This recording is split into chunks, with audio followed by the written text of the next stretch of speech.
Hi dear friends, അസ്സലാമു അലൈക്കും. എല്ലാവർക്കും നമസ്കാരം. ഇന്ന് ഞാൻ വന്നിട്ടുള്ളത് ഒരു ചലഞ്ച് വീഡിയോ ആയിട്ടാണ് കേട്ടോ. ഇപ്പോൾ യൂട്യൂബിൽ ട്രെൻഡായിട്ടുള്ള ഡോണ്ട് റഷ് ചലഞ്ചും അതേപോലെ നൊസ്റ്റാൾജിക് ചലഞ്ചും ഒക്കെ ഉണ്ടല്ലോ. അപ്പോൾ അതേപോലെ രണ്ടും കൂടി മിക്സ് ആയിട്ടുള്ള ഒരു ചലഞ്ചാണിത്. അപ്പോൾ എന്നെ ഈ ചലഞ്ച് ചെയ്തത് എൻ്റെ ഒരു ഫ്രണ്ട് തന്നെയാണ്. അപ്പോൾ ആ ഫ്രണ്ട് ആരാണെന്നും എന്താണ് ചലഞ്ചെന്നും ഒന്ന് കാണണ്ടേ. അപ്പം ഞാൻ തുടക്കത്തിൽ പറഞ്ഞതുപോലെ തന്നെ ഇത് ഞാൻ എൻ്റെ യൂട്യൂബ് ഫ്രണ്ട്സുകൾക്ക് ചലഞ്ച് ചെയ്യുകയാണ്. ഫെല്ല ക്രിയേഷനിലെ റാബിക്കും അർച്ചു ടേസ്റ്റ് ആൻഡ് പാഷനിലെ അർച്ചുവിനും വേണ്ടിയിട്ടാണ്. അപ്പം നിങ്ങളുടെ എന്തെങ്കിലും ഒരു നൊസ്റ്റാൾജിക് ഐറ്റം പറയുക. അപ്പം ഞാനൊരു ഐറ്റം തരാം, അത് വെച്ചിട്ട് നിങ്ങൾക്ക് എന്തെങ്കിലും നൊസ്റ്റാൾജിക് ഗിഫ്റ്റ് ഉണ്ടെങ്കിൽ അതും പറയുക.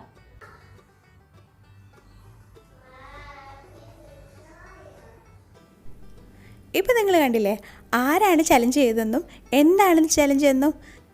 എന്നെ ചലഞ്ച് ചെയ്തതുപോലെ തന്നെ അർച്ചു ടേസ്റ്റ് ആൻഡ് പാഷനിലെ അർച്ചുവിനെയും കൂടി ചലഞ്ച് ചെയ്തിട്ടുണ്ട്. അപ്പം ഞാൻ ഈ ചലഞ്ച് ആക്സെപ്റ്റ് ചെയ്തിട്ടുണ്ട് കേട്ടോ. അപ്പോൾ ചലഞ്ച് എങ്ങനെയാണെന്ന് നോക്കിയാലോ.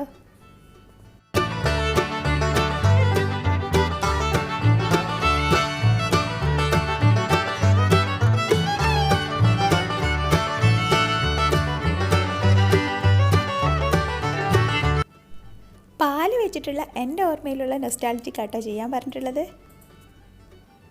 അപ്പോൾ എനിക്ക് ഈ നൊസ്റ്റാൾജിക് ചലഞ്ച് എന്ന് പറഞ്ഞപ്പോൾ ഓർമ്മ വന്നത് ഇപ്പോഴും ചെയ്യുന്ന ഒരു ജ്യൂസ് റെസിപ്പി ആട്ടോ. അപ്പോൾ ഇപ്പോഴും അതേ ടേസ്റ്റ് തന്നെ കിട്ടുന്ന ഒരു ജ്യൂസാണ്.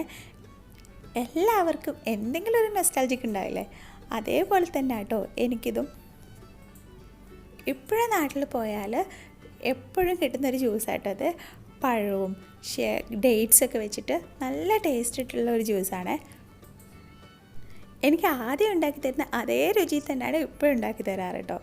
അപ്പോൾ എനിക്ക് ചലഞ്ച് എന്ന് പറഞ്ഞപ്പോൾ ആ ഓരോ ഓർമ്മയാണ് കേട്ടോ വന്നത്. അതുകൊണ്ടാണ് ഈ റെസിപ്പി തന്നെ ചെയ്തത്. എനിക്കിപ്പോൾ നൊസ്റ്റാൾജിക് സ്റ്റോറി ആയിട്ടൊന്നും പറയാനില്ല കേട്ടോ. എനിക്ക് നൊസ്റ്റാൾജിക് ചെയ്യാമെന്ന് പറഞ്ഞപ്പോൾ ഈ ജ്യൂസാണ് ഓർമ്മയിൽ വന്നത്. അതുകൊണ്ടാണ് ഞാൻ ഈ ജ്യൂസ് തന്നെ തിരഞ്ഞെടുത്തത്. അപ്പോൾ സിമ്പിളായിട്ടാണ് ഈ ജ്യൂസ് ചെയ്യുന്നത്. എല്ലാവരും പല രീതിയിലായിരിക്കും കേട്ടോ അതൊക്കെ ചെയ്യുക. അപ്പോൾ ഞാനിങ്ങനെയാണ് ചെയ്യുന്നത്. നല്ല ടേസ്റ്റി ആയിട്ടുള്ളൊരു ജ്യൂസാട്ടോ ഇത്. അപ്പോൾ നിങ്ങളുടെ ഈ നൊസ്റ്റാൾജിക് ഓർമ്മകളൊന്ന് കമൻറ്റ് ബോക്സിൽ ഷെയർ ചെയ്യണേ. അപ്പോൾ എല്ലാവരും ഒന്ന് വീഡിയോ ഫുള്ളായിട്ട് കണ്ടു നോക്കണേ.